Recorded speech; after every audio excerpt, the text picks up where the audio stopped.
नमस्कार दोस्तों, आप सभी का साहित्य ज्ञान पर हार्दिक स्वागत है। दोस्तों, आज हम हिंदी साहित्य के इतिहास लेखन की पद्धतियों का अध्ययन करेंगे। दोस्तों, हमने हिंदी साहित्य के इतिहास की क्लासों को शुरू कर रखा था। इससे संबंधित हमारी हिंदी साहित्य से संबंधित हमारी 2 क्लासें हो चुकी है, जिसमें हमने पहली क्लास में हिंदी साहित्य का अर्थ एवं परिभाषाएं जानी थी। दूसरी क्लास में हमने हिंदी साहित्य इतिहास की विशेषताओं के बारे में अध्ययन किया था।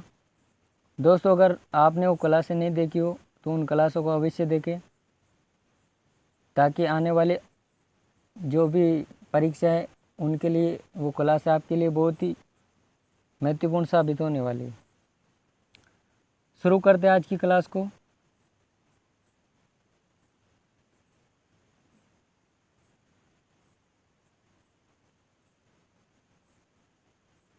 हिंदी साहित्य इतिहास के लेखन की पद्धतियाँ: वर्णानुक्रम पद्धति, विधेयवादी पद्धति, कालानुक्रम पद्धति और समाजशास्त्री पद्धति।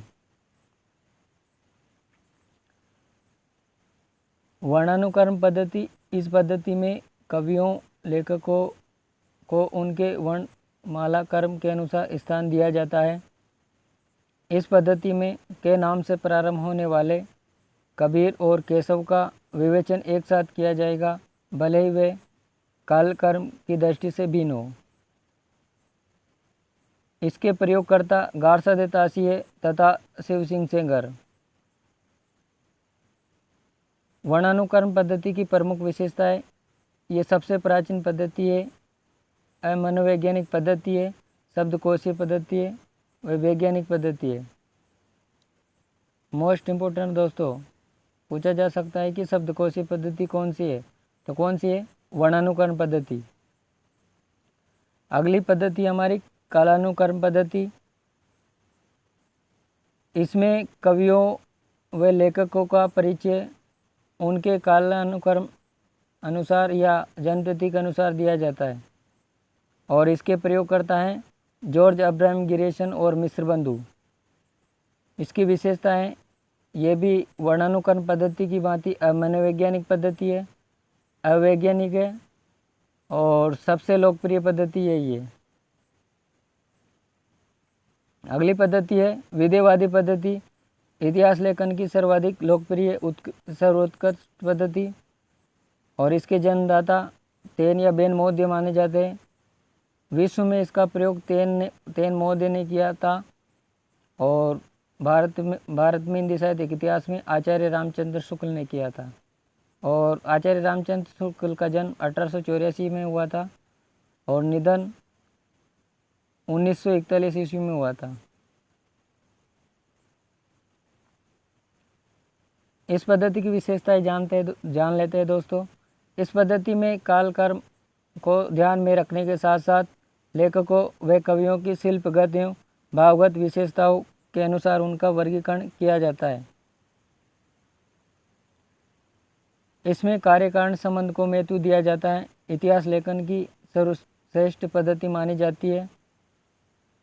इस पद्धति में जाति, वातावरण व क्षण विशेष का विश्लेषण किया जाता है। वेरी मोस्ट इम्पोर्टेंट दोस्तों, पूछा जा सकता है कि जाति, वातावरण एवं ऋण विशेष का विश्लेषण किस पद्धति में किया जाता है, तो विधेयवादी पद्धति में।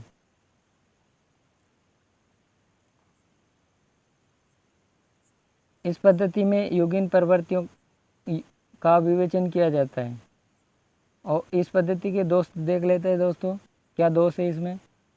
इस पद्धति में साहित्यकार या काव्य रचयिता के व्यक्तित्व एवं उसकी प्रतिभा की सर्वथा उपेक्षा कर दी गई है अड़सन के अनुसार। अगली पद्धति है वैज्ञानिक पद्धति।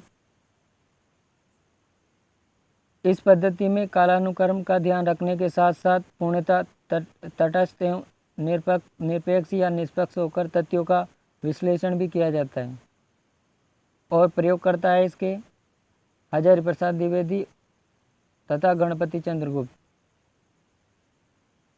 अगली पद्धति हमारी समाजशास्त्री पद्धति। कार्ल मार्क्स के अनुसार द्वंद्वात्मक एवं भौतिकवाद सिद्धांत पर आधारित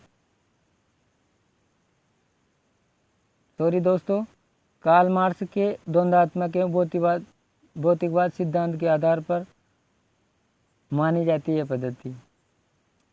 वह पद्धति जिसमें इतिहासकार किसी रचनाकार एवं रचना का मूल्यांकन इस दृष्टि से करता है कि रचनाकार ने समाज से क्या क्या ग्रहण किया तथा समाज पर क्या प्रभाव डाला है,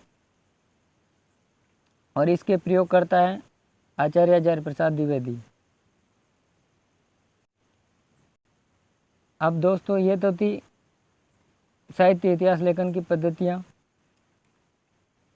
अब पढ़ेंगे हम साहित्य इतिहास लेखन के आधारभूत सामग्री। गोकुलनाथ, इनका समय विक्रम संवत 1625 है और इन्होंने 2 रचना लिखी है जो दोनों ही महत्वपूर्ण है।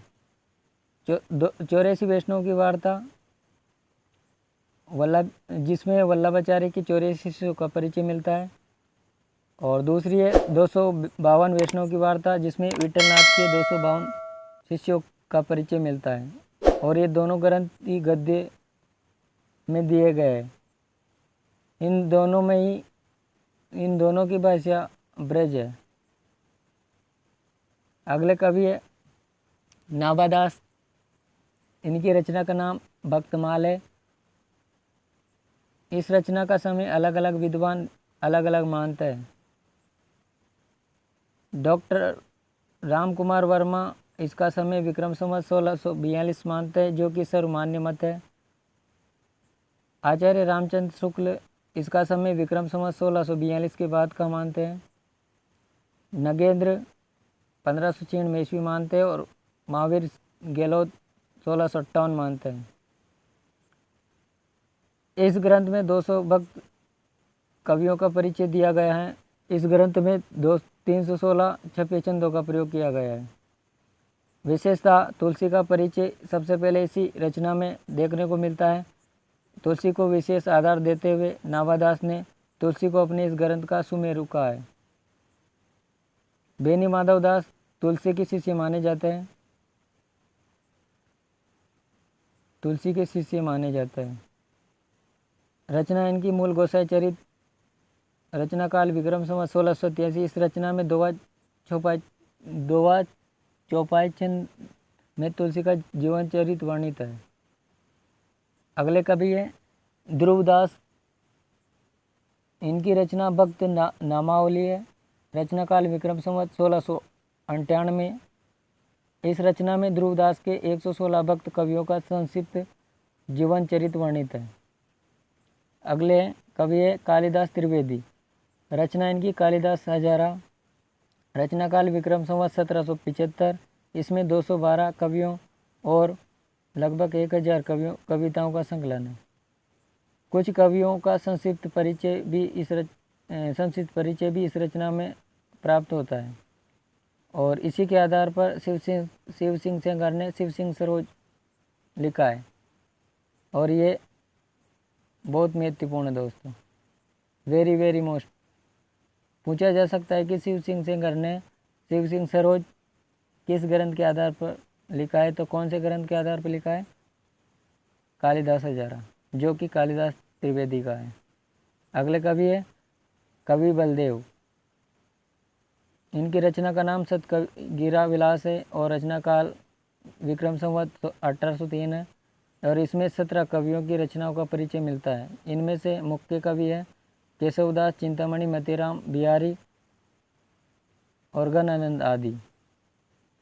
अगले कवि है कृष्णानंद विकासदेव, और इनकी रचना का नाम राग सागर उद्भव कल्पद्रुम है। रचना काल विक्रम संवत 1900। अगले कवि है गुरु नानक देव, और रचना इनकी गुरु ग्रंथ साहिब।